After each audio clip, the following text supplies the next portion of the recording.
Hey friend, welcome back to Bible Tract Echoes. I'm Micah McCurry, your host. Thank you so much for joining me right here on the program.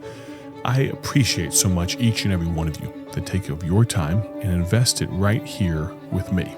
I think back to our founder, Dr. Paul Levine, and the dozens, hundreds, thousands of radio broadcasts, thousands of messages that he preached not in person, but through the medium of radio. Now today we have podcasts, we have YouTube, we have all of those things. But to those of you that are listening through the means of audio, whether it's your headphones while you get some work done around the house, maybe it's some earbuds while you're out jogging, maybe you just tune the radio at the right time and you're listening while it's in the background. Regardless, let me say thank you so very much. This week on the program, I've been preaching a message titled One Lamb. Right now, we are in the book of Exodus. We're going to look at one lamb. Yesterday and really on Monday, we talked about one lamb for one man. Talked about Cain and Abel. Today, though, we're going to talk about one lamb for one family, one lamb for a house. Now, what precisely am I talking about? You're going to have to stay tuned in. I preached this message not that long ago at my home church. I love preaching at my home church. I love preaching anywhere the Lord allows, but it's a special privilege to preach at my home church. And as I was preaching, I was thinking this is a message I've really wanted to share on the radio for a long time, and I've thought about just preaching it straight to you on the radio. But as I was preaching it, just a few thoughts that the Lord gave me while I was preaching. I said, you know what? I might use this recording on the radio, and that's what I'm doing today. In just a moment, you're going to hear my voice. The context, the room tone is going to sound just a little bit different because you're going to be hearing me from when I was recorded in the auditorium of my home church. And so I pray it's a blessing to you. The theme is this: one lamb. One lamb for a man, one lamb for a house. But we're going to go a little deeper than that. We're going to trace one lamb throughout the scriptures. We started in Revelation 5, and we're going to end back up in Revelation 5 as well. Listen now to this message that yours truly, Micah McCurry, preached not long ago, titled One Lamb. Exodus chapter number 12, and look at verse number 3. Exodus chapter 12, this is what we call the first Passover. Remember the context of what's going on here. The children of Israel have been in Egypt for hundreds of years. God is in the process of delivering them. The 10th and final plague is about to come upon them, the death of the firstborn. But they are told, if you kill a lamb, take the blood and strike it on the doorpost, on the lintel. If you do that, the death angel will pass over you. Look at verse number 3. Speak ye, Exodus 12:3, speak ye unto all the congregation of Israel, saying, in the 10th day of this month they shall take to them every man a lamb, according to the house of their fathers, a lamb for an house. And then look at verse number 7. And they shall take, verse number 5, and your lamb shall be without blemish, a male of the first year, etc. Verse number 7. And they shall take of the blood and strike it on the two side posts and on the upper doorposts of the houses, wherein they shall eat it. So in Genesis, it was one lamb for one man. In Exodus, it's one lamb for one house, one family. Can you imagine? I like to put myself in the situation that I'm talking about here, to think about this. Can you imagine what it would have been like to have been a little kid in one of those homes? To be a grown man in one of those homes. I mean, there's something about hearing the blood-curdling scream in the distance, and not just one, but dozens, if not hundreds and thousands of mothers losing their firstborn baby. At whatever age it might have been. Could have been a 16-year-old. And that being replicated in every home of the Egyptians. But then, as a grown man, to think about what it must have sounded like to hear an unholy screech of men losing their minds. Because, men, you know what I'm talking about. We like to control things. We like to solve the problems. Don't come to me with your emotions. I'm going to solve your problems, ladies. And all the ladies are like, yeah, don't do that. But you know what I'm thinking? You're looking at your wife. You're looking at this boy. There's no doctor. There's no salve. There's no medicine. There's nothing. He's taken his last breath. It's done. But imagine what it would have been like to be a Hebrew of any age, man, woman, or child, to hear that happening in the next neighborhood. And then to hear a deathly stillness outside your home. I don't know that there was some rustling as a death angel came by. I've got to imagine it was just, you could hear a pin drop. Ain't nobody going to the window to check what's going on outside. No one's peeking in the door like, oh, what's going on? No. We're sitting here, and you got the one little high-strung, little 3 or 4-year-old just bouncing around. I bet that kid was sitting down and shutting up because he knew something was going on. Dad didn't have to say, zip it. Everyone was somber. But you know why in that home and in every other home? There's probably 2 million Jews at this time. Every one of those homes, not one firstborn died. You know why? Because one lamb was enough for one family. It wasn't enough for your street.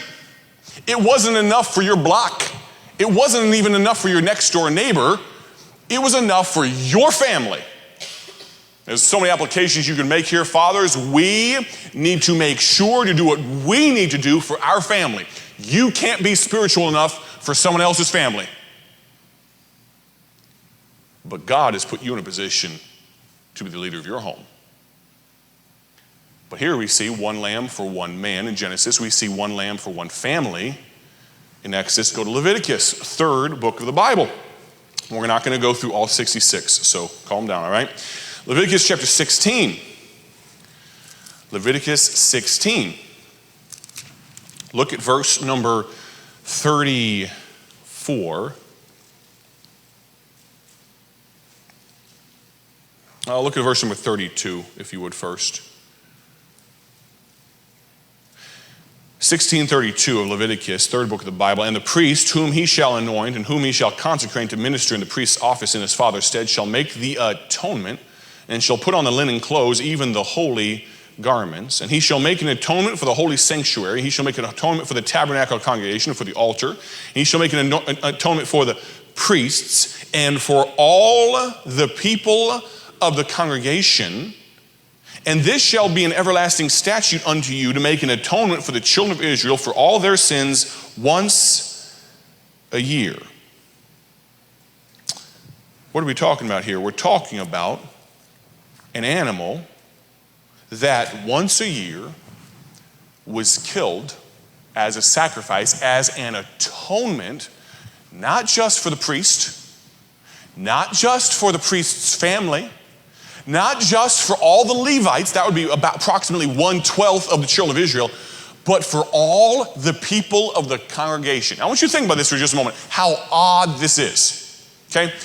If you were to take the normal cure for a poison, let's just say we were in Navajo Nation, you got rattlesnakes and all that type of stuff, and from what I understand, there are far more dangerous venoms than rattlesnake venom, but let's just assume that one's enough to kill you. If a real one, they get you and it pumps a lot of venom into you, probably gonna mess you up. You're gonna have a bad day, right?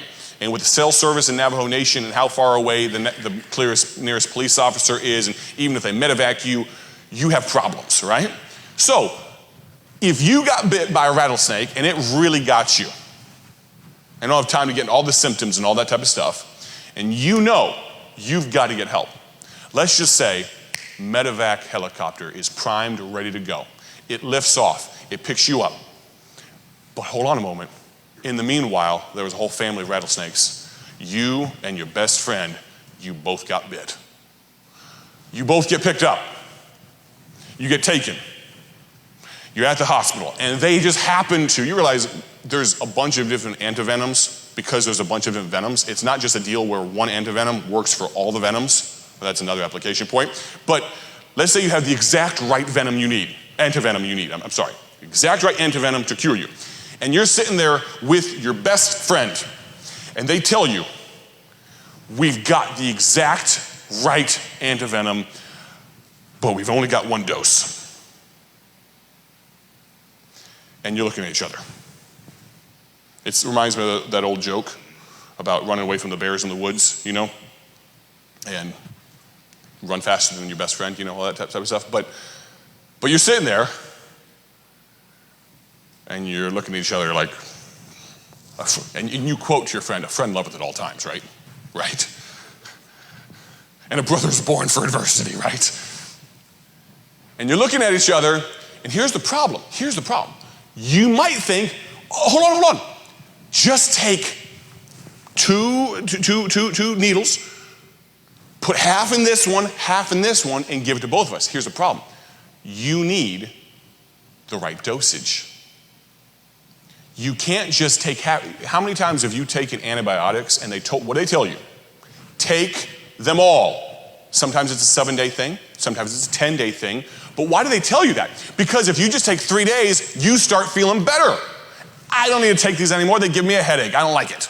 And you know what you do? You have taught whatever is in your body how to overcome because it wasn't completely dead. And now it comes back bigger and stronger. And now that won't work anymore. You can't just 2 weeks later start taking the last 4 days. You've got to get the dosage right. That's why they ask you at the pharmacy window, do you have any questions about this? No, I'm planning on just opening my mouth. My wife is going to stand across the room and throw the bottle at me and hope enough get in my mouth. That's what no. I'm going to read the bottle. I'm going to take the right dosage. The dose is important. You can't just take 50% because then you're both going to die. So, how does this work that the lamb's sacrifice? Think about this. In Genesis, early on, one lamb for one man.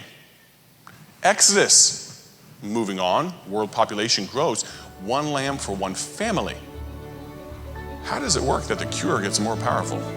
And that is a question we are going to end up answering tomorrow on the broadcast. I want to thank you so much for tuning in today to Bible Tract Echoes. Tune in tomorrow to hear the conclusion of this message titled, One Lamb. Have a great day for His glory. God bless.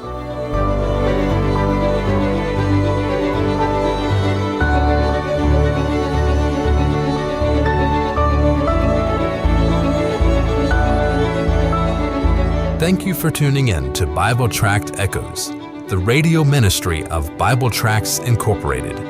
Want to see our gospel tracts and other resources? Visit us online at BibleTractsInc.org.